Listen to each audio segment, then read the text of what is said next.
What's good, YouTube? It's been a little minute. Man, I've been busy. Just working, chilling, might I say. Man, I just want to give a quick update, man. What's going on with SFI and, Schneider and stuff like that. And I'm going to keep it all 100 with you, you know what I mean? And just, talk about what's been really going on, pros and cons and shit. Um, it's it's going so far. It's different now. They switched to like this all-in freight shit, which, me personally, I'm okay with it, but I'm not okay with it. Like, so a lot of things starting to frustrate me with how shit's going here. Now, with this all-in freight, they're doing a lot more broker loads, which is cool. Basically, y'all know what broker loads are. Basically, it's Schneider's stepping out doing more broker loads. That's what I should say. And they're good. They pay very well. Very well. Like, yeah, very well. Like a 200, 300, 400 mile runs, $2,100 type shit. As a matter of fact, I took a load from like the bottom of New York to Philly. It was like 400 miles, like 1,700 bucks, $1,800. Now, mind you, that's already after Schneider took out their percentage. So it was like 1,500, 1,600 bucks after Schneider already took out their percentage. So, it was like four something. It was a lot of, it was pretty decent. Now, it was a live unload. It was a bunch of bikes and it was in Philly and blase this. There's a lot of these broker loads coming. And, generally how you know what the broker loads are, the ones that are live load, live unload are usually the broker loads. If you see loads for like picking up with a live but with a drop on the other end, it's normally not a broker load.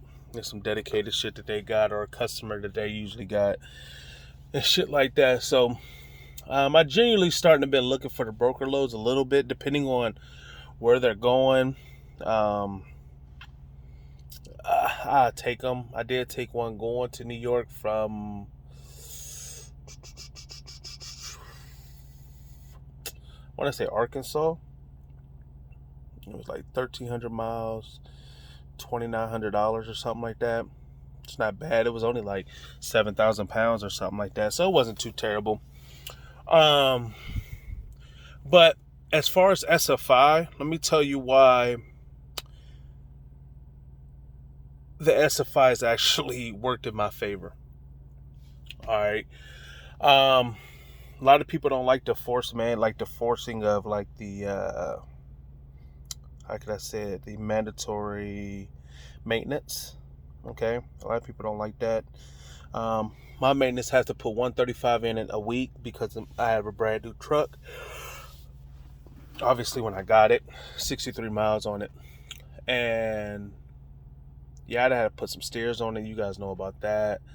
I need an alignment on it as soon as possible, but I've been running so damn hard, I just ain't had. And every time I go to a certain place to get it done, like I went to the Petro, alignment's only like $200. Let me tell you guys a quick little thing, and the little catch that you can get these people on. All right, when you go to like a Petro, Speedco, Loves, if the Loves does them, TAs and stuff like that, tell them all you want is a front end alignment, okay?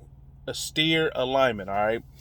The reason why you say that is because they automatically has to check your rear end when they do the alignment. Don't do the 3-axle. You could do the steer axle, or you could do the rear 2 axles only, and then you can do the 3-axle ones as well. I think that's what I was reading. But the guy was telling me, like, listen, just tell them basically you just want a steer alignment. That's it. He said, and they have to check your rear end to make sure it's straight so that the front end is right as well. So he put me in a game on that. But then he come back to say, oh, we can't do it because your bumper's sitting too low to the ground and all this damn nonsense. So I'm like, It is what it is. Just throw some fucking steers on there. Got some steers, a PM done, a 90-day inspection. That shit right there, too, is getting on my fucking nerves. A 90-day inspection every fucking 30 days, even though, every 90, my bad, even though they're paying for it, it just feels like you doing one goddamn every, I don't know, bro. Like, and then they hassle you about this shit, too. Like, oh, yeah, your 90-day inspection is ready in like 14 days. Okay, cool. I got 14 days to pull in somewhere. You don't want to do them at the, the OCs because they don't want to work you in right away and shit.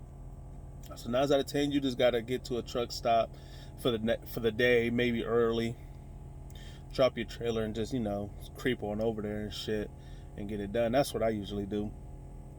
But back to why the maintenance thing is a good thing. All right. So, chasing these broker loads. So, end up taking a load to Johnstown, New York. All them loads going to Johnstown, New York is great. Johnstown, Amsterdam, and shit like that. All of them are beautiful. Beautiful loads. Like, usually they coming out of Ohio, paying like $1,400 to $1,700 to $1,800. Only going 400 miles. And usually they go into the Walmart up there. If you go to Frankfurt, usually is the Tractor Supply. Or if you go to Amsterdam, New York, is the Target. And they all dropping hooks. They always have plenty of trailers and stuff like that. It's usually an all-day window, whatever. Cool. So, chasing these damn, these goddamn broker loads. So I seen a broker load like 200 miles away from Amsterdam. And I'm like, well, fuck it, might as well. It was going from Amsterdam, not Amsterdam. It was going from New Hampshire down to, I want to say Virginia, somewhere like that. I think it was Virginia. And it was paying stupid money. It was like, it's only like 800 miles, I think it was. Not even 800. I don't know. Whatever. It was paying like $2,700. So I'm like, let me get on top of that. So I booked the load, and I booked the load from Virginia going down to Fort Worth, Texas. That one was paying $28 again. So I was gonna have like a $5,600 week, right? Beautiful loads, back to back. So I'm driving, and I had a split between running with Schneider's GPS, like their little GPS system, or my own Garmin. Now my Garmin one was taking me 30 miles faster. The Garmin was giving me 30 miles faster, and the Schneider one was making me go somewhere else, and it was 30 miles slower. So I'm like, fuck that. I want to, take the 30 miles. Nah, wrong fucking move right there, buddy. So end up getting in Vermont 9. So I'm driving and shit. It was green grass and shit. Shit turned into snow. So I'm going through it. I'm empty, by the way. It's a live load and a live unload. So I'm empty, driving, and this car pulls out in front of me. Cool, whatever. But then it's like, people in trucks in snow, I don't know why they just think they're like so badass. Like they drive, I'm talking about pickup trucks. Like they drive like really reckless as fuck in pickups. So he want to be hitting the gas, twirling his little, fishtailing on purpose and shit, trying to be cool and shit. So we're almost at the end. We coming down the top of these mountains and shit, coming down, and then he actually loses control of his of the car. So at this point, I gotta slow down. I gotta stop. Yep. Once I stop, I got fucking stuck. Right? Got stuck. And now I'm trying to get up the hill. Okay, starting. Can't get up. My ass end just keep going towards like this little drop off, it's a baby little cliff and shit. Drop off. Fuck that. So I stopped, pulled the brakes.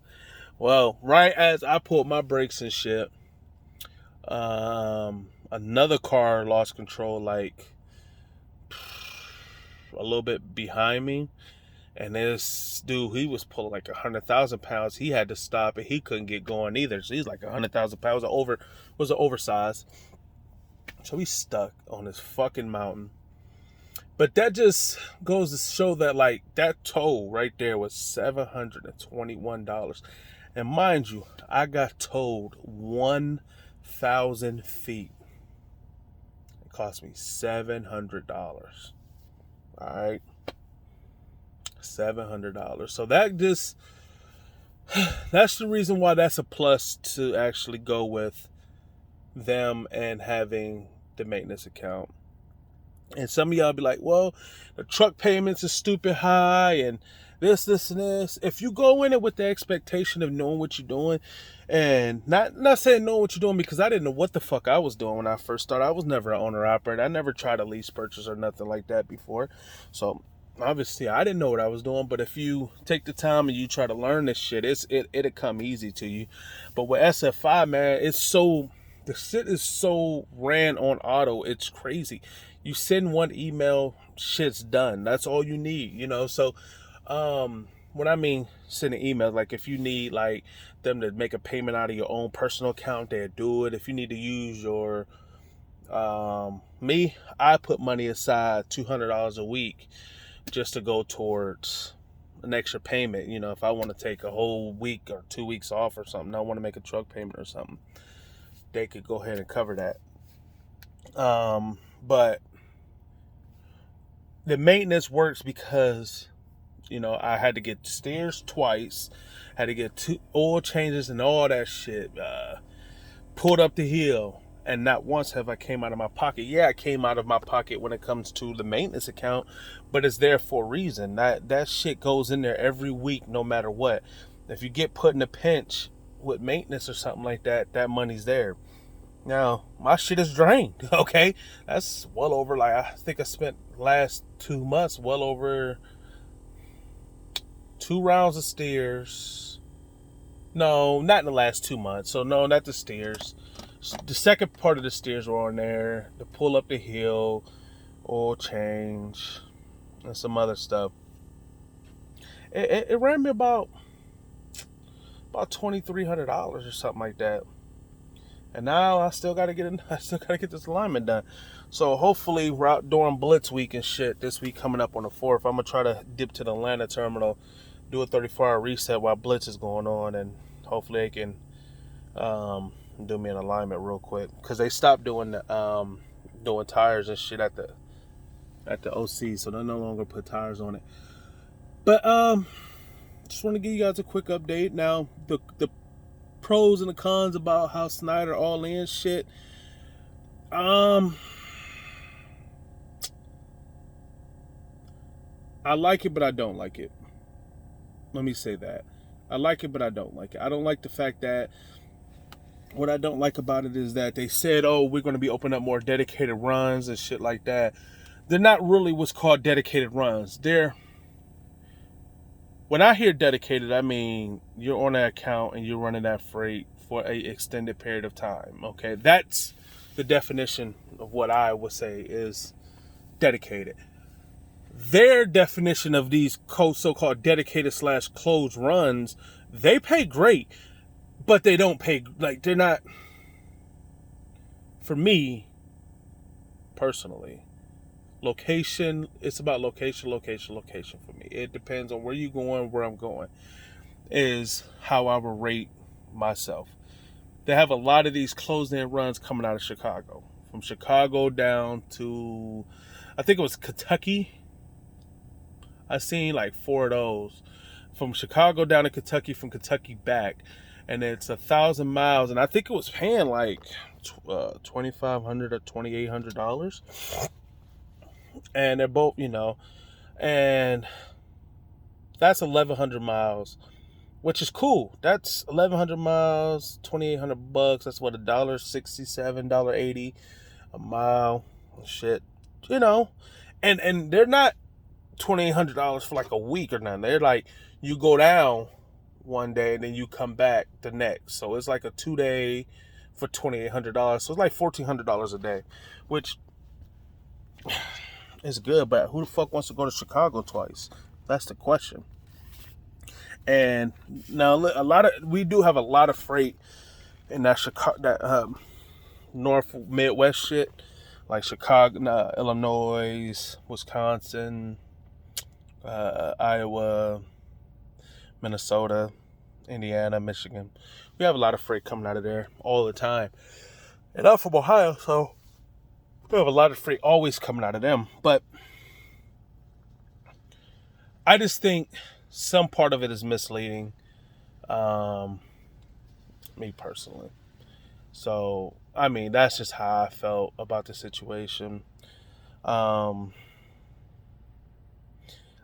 of that, man, it's been good, man. SFI has been good. High ass truck notes, but I expected that. We all, I've been telling you guys that from the get go. If you can't sit down and figure out that you can't make $1,000, shit is for me. It's $1,500 a week because I have extra $200 coming out, plus all the insurances and all that extra shit. So plus the maintenance, you gotta think maintenance, insurance, the maintenance and insurance shit is like 200 and maybe close to 3. Plus my 200 is like 5, so I'm really paying like $1,490, $1,503 or some shit like that. I don't fucking know. I rounded up to $1,500. It's probably a little bit less, but that's what I do. Okay. If you can't make one load for $1,500 a week, man, I don't know, man. You just got to find what markets pays the most. You get that $1,500 out the way, man, you'll be good. I first started, my shit was down to only like 12, 13, but then I want to put money to the side. I want to put a little bit extra in my maintenance account, or I want to do this and that. So it's easy. You just got to work hard, That's just how it is. Shit. But outside of that, man, everything been good, man. I've been rolling down in Texas right now, man. Going down to San Antonio, drop this load off, pick up, go to Kathleen, Georgia. That's right there. That's 900 miles for $1,600. Matter of fact, it's 1,705. So it's 1,705 for 900 miles, and that's going to end my week with like 4,300. And I only ran. I'm doing 2 loads. This load I'm on, coming from. This load is coming from. I don't even know. Can't remember. But it's like 4,300 for the week, and I only did 2 loads. So I can't beat it. And that's 4,300 after they already took their deductions out. So it isn't 4,300 minus Schneider shit. It's 4,300 after they took their shit out for 2 fucking loads. So I had $4,300 last week. Another the week before that with the snow shit. No, that shit was a cancel. That shit was only like 3,000. But I mean, I got stuck for like 7 hours. So I didn't get to do those loads. They pull them off for you free of charge. You ain't got to worry about getting charged for it. Not like that, long as it ain't like you doing some dumb shit. So that was a bummer. I sat down and did a 34-hour reset and said fuck it and waited on another load. But outside of that, man, I've been good, man. I hope y'all been good. If y'all need me, man, y'all know how to get to me. Hit me up in the comments. You can always email me if you need to. But y'all be easy, man. Love y'all.